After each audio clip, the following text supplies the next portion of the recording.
You too. What is going on, Lakers family? So today we got some NBA news involving a long-time trade target, Bruce Brown Jr., who's reportedly expected to be dealt by the Raptors during the offseason. And he's someone who's been sought after by the Los Angeles Lakers, highly coveted. And basically, from the moment he played a big role in the Denver Nuggets series, sweeping the Lakers in the 2023 24 NBA's Western Conference Final 4-0, the Lakers have been in a hot pursuit of Bruce Brown Jr., starting in free agency when they nearly landed him before the Pacers offered him big money because he was key to the Denver Nuggets winning their first championship in franchise, history, right? And he's a good guy that can fit in any championship contending team. I mean, any team, right?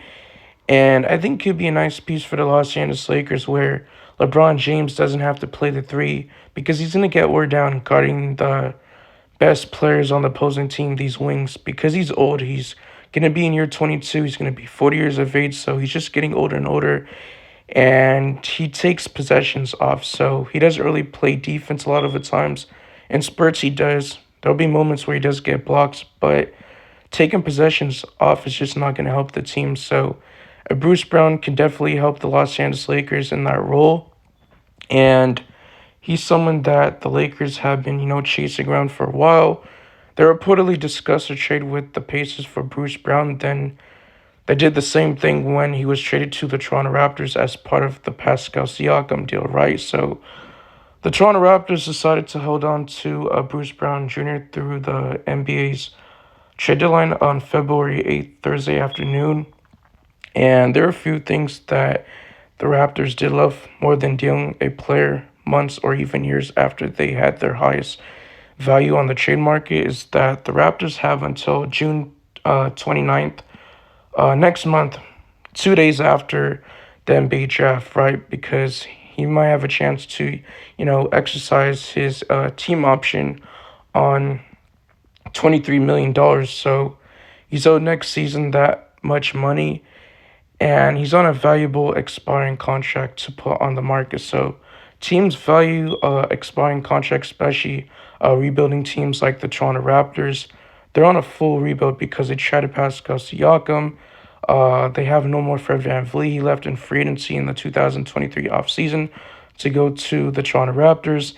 And they also traded like one of their best defenders in OG Anunoby to the New York Knicks. So they're fully, rebuilding. And the sense from a handful of league sources is that the Raptors are likely to pick up the option, then turn around and deal Brown quickly rather than wait until the 2025 NBA's trade deadline. So they much rather get this sooner rather than later. And it makes much sense because I believe they're going to have a worse top lottery protected pick or something like that. I don't remember. Let me know if I'm wrong, but they win more games, which is huge for them, and that's why they got Bruce Brown Jr. So, Lakers fans, NBA fans, general, you guys let me know in the comment section. How do you guys feel about Bruce Brown Jr.? Would you love him on the Los Angeles Lakers? And as for Brown, the Lakers almost certainly is going to be interested in him yet again because the problem is going to be similar to what they had during the season, matching contracts because of Brown's $23 million contract for next season, which he's going to be making.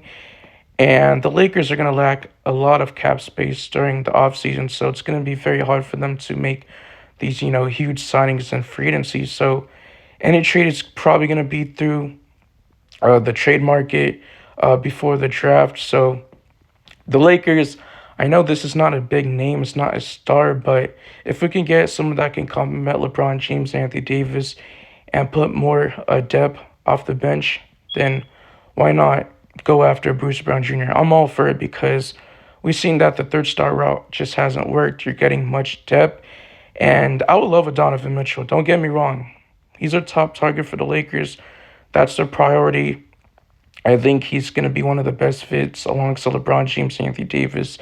And the pick and roll would actually be, ridiculous, right? So I think this is very interesting, but the Lakers, the way I could see them doing this is they would have to match salaries and the contract for Bruce Brown in the trade. Either you would have to package D'Angelo Russell, depending on his decision with this player option, because there's been reports coming out that he might even decline his $18 million player option, but I think it's best for him to opt in so he can get his money, because if he opts out or decline his player option, he has to hope that he gets the money that he wants. So the Lakers, I will say, they did give him that leverage for D'Angelo Russell. He has like a no trade clause in his contract, so he could go to any team that he wants.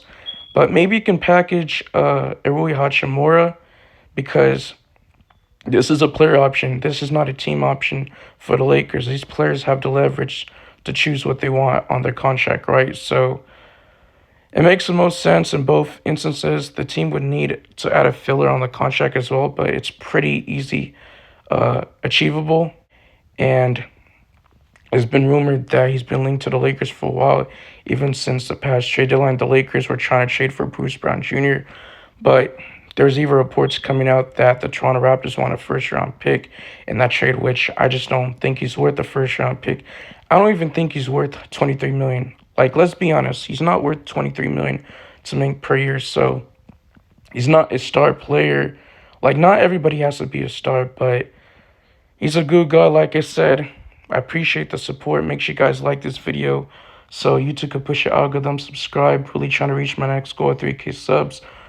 The only way I can do that is if you guys support this channel. Also, turn on notification bells so you guys stay updated news for future Lakers content. And before I end this video off, I gotta say that Bruce Brown Jr., he was on the Indiana Pacers. He played 33 games for them, averaging near 12.1 points per game, shooting 47.5% from the field, 4.7 rebounds, 3 assists, 0.2 blocks, 1.1 steals, shooting 32.7% from three. He's not the greatest three-point shooter, and he's shooting near 81.7% from the free throw line, playing close to 29.7 minutes a night for the Indiana Pacers. And then for the Toronto Raptors, and he played around 34 games. So in total this season with two different teams, he played a total of 67 games.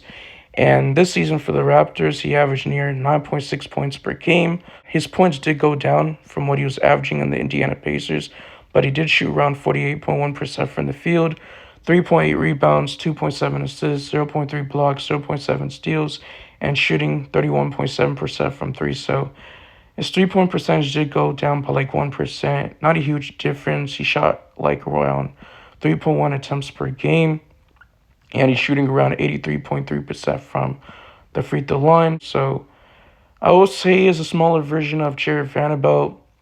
He can guard the best player on the opposing team. His defense rating this season is 119.6, so that's the best defense rating that he's had in his career. League average is around 116.5, so his career is at around 113.4. And last season with the Denver Nuggets, his defense rating was 113.9. So, of course, he was getting in D'Angelo Russell's head, and mentally, D'Angelo Russell was just checked out. So he had no answer, and he was just getting cooked. So the Lakers, they could definitely use Bruce Brown. He could guard multiple positions. He can definitely play the small forward and both guard positions, point guard or shooting guard. So he's very versatile, but he is an undersized guard. At least he's not like 6 feet or 6'1". He's a little bit taller, but still undersized. He's 6'4". But I'm out of here. Peace.